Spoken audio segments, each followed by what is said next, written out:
Jimmy Allen has been cleared of the suspicion that he was responsible for the death of Quackenbush, mysterious stranger killed while flying from Kansas City to Cleveland.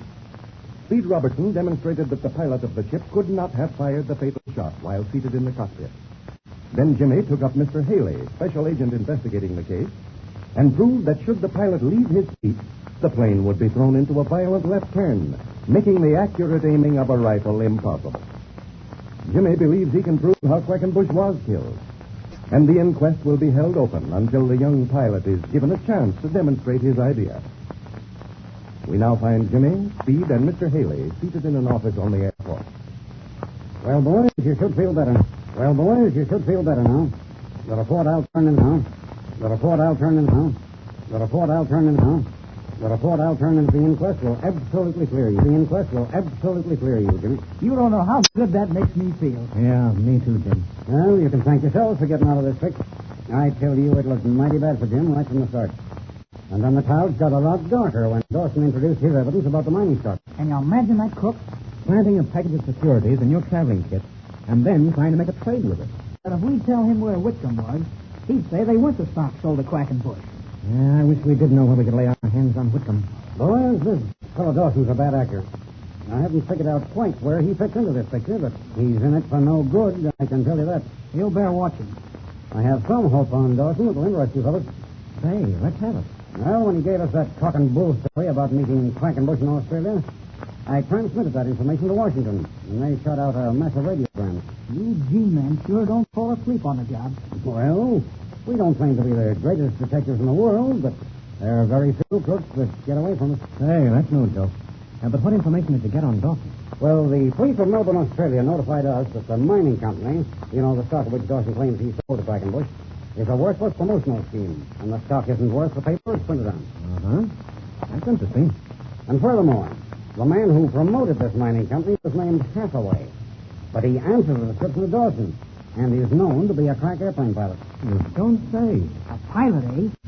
You mean that... I think that Hathaway is Dawson, and that the name Dawson is an alias. Sure enough. You know, the way he talked and his references to airplanes made Speed and me feel certain he knew more about aviation than he was willing to admit. Why, of course. I see the whole thing now, Jim. Dawson is the same man whom Black Pete called the Digger, and who escaped from us when we crashed that amphibian. Sure he is. And the voices were identical. I think you're right. Hathaway, Dawson, and this man called the Digger are one and the same person. Well, let's do something about it. Don't worry, Robertson. I've already taken care of that. Two of my men have been instructed to tail him. They have orders to keep on his trail until I give the word to grab him. Where is he now? We located him at a hotel downtown. He left the field about an hour ago, just before I got the dope from Australia. So your men are watching the hotel, huh? Yep. He'll show up there sooner or later. Well, I did a little checking on my own account. Eh? Huh? You turned detective, too. I'll make a couple of Sherlock Holmeses out of you boys yet. Oh, no. We'll never be that good. But I did find a discrepancy in Dawson's story. Oh, you did? What was that? Well, if you remember, he claimed that he gave the mining stocks to Quackenbush at Los Angeles. Oh, yeah, so he did. That same day, Quackenbush was killed. And the following day, the inquest opened, and Dawson appeared and made his accusation against Jimmy. Sure, and you asked him how he got from California to Cleveland so quickly. And he told me that he came over here on United. I remember. Well, I checked the passenger manifest on United, our own line, and every transcontinental airline running out of California. And not one of them carried a man by that name. And it is necessary to give your name when you buy a ticket, isn't it? Oh, yes, sir. In other words, Dawson would have to fly to reach Cleveland if he was in Los Angeles, and yet he didn't come here on an airline. Which means one of two things. He either was not in Los Angeles and didn't see Quackenbush, or if he did, he flew here in a private ship. And a mighty fast one at that. Right. Oh, his story about the mining stocks is a lie from beginning to end. You know he showed us a bill of sale signed by Quackenbush. Yeah, you did. Well, it was a forgery. Our handwriting experts compared it with samples of the dead man's signature and found it to be false. But I'll say this, boys, it wasn't a bad imitation. There's no doubt in my mind that the man has had some contact with Quackenbush. Yes, I guess you're right. But I still maintain that the man we've got to find is Whitcomb. Agreed. You've convinced me that Whitcomb is the key to this mystery. Every trail leads to that man.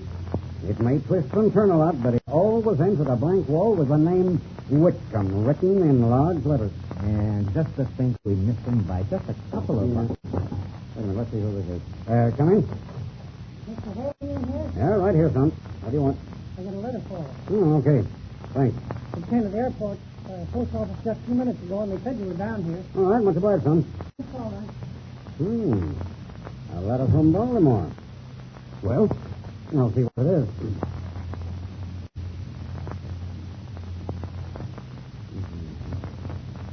Well, by the great Harry.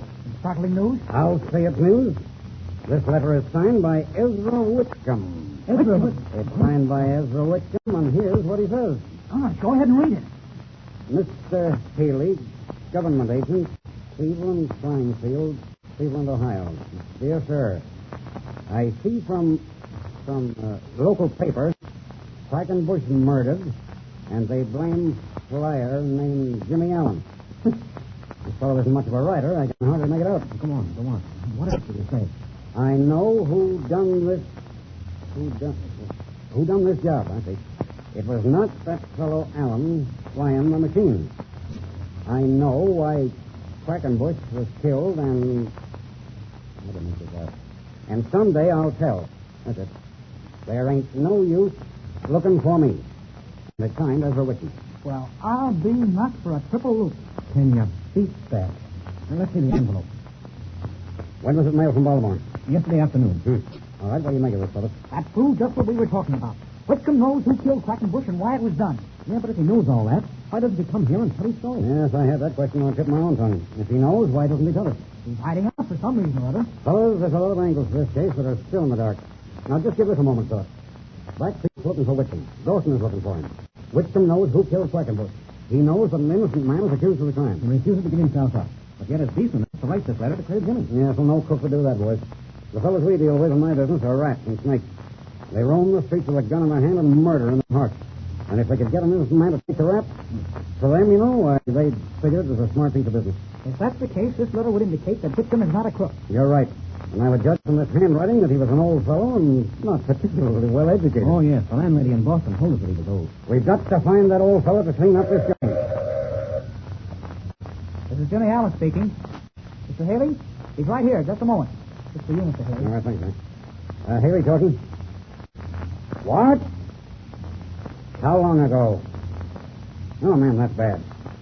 Now, listen, Chamberlain. We've got to get that man. Notify Washington and check with the local police. Watch all trains, buses, boats, airports, and highways. Set a trap for that guy. We've got to get him. Okay. Have my office notify Washington immediately. Don't tell me that Dawson slipped out of the hotel and got away. with two of your men working for him. Oh, it's just one of those things. He apparently came in the back way, slipped up the freight elevator, packed his bag, and got out the same way he came in. How did your men discover he'd gone? Must have had a hunt.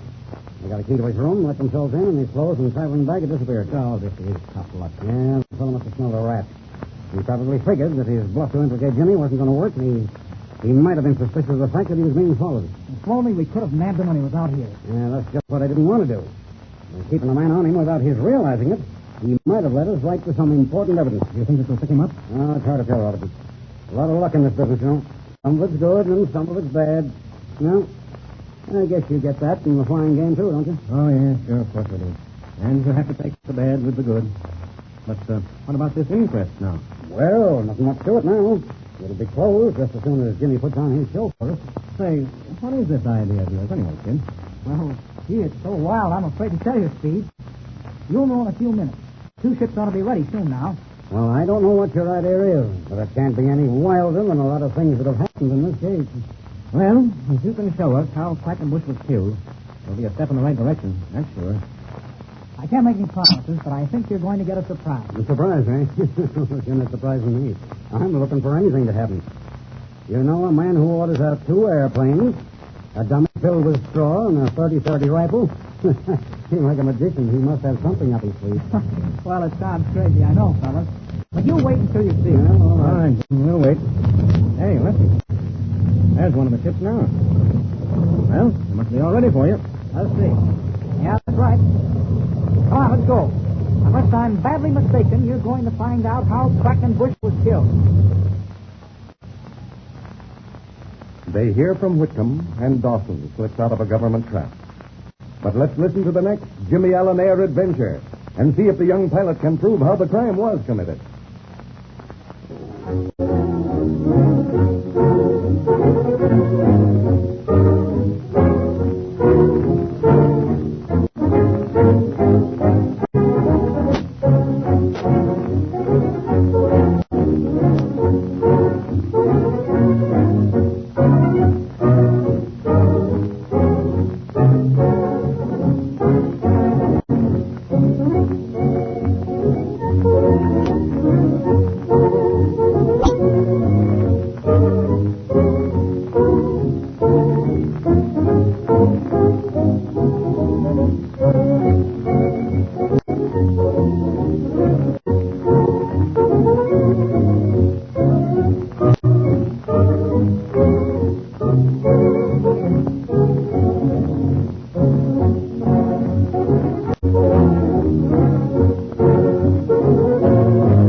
This program has come to you through the facilities of the World Broadcasting System.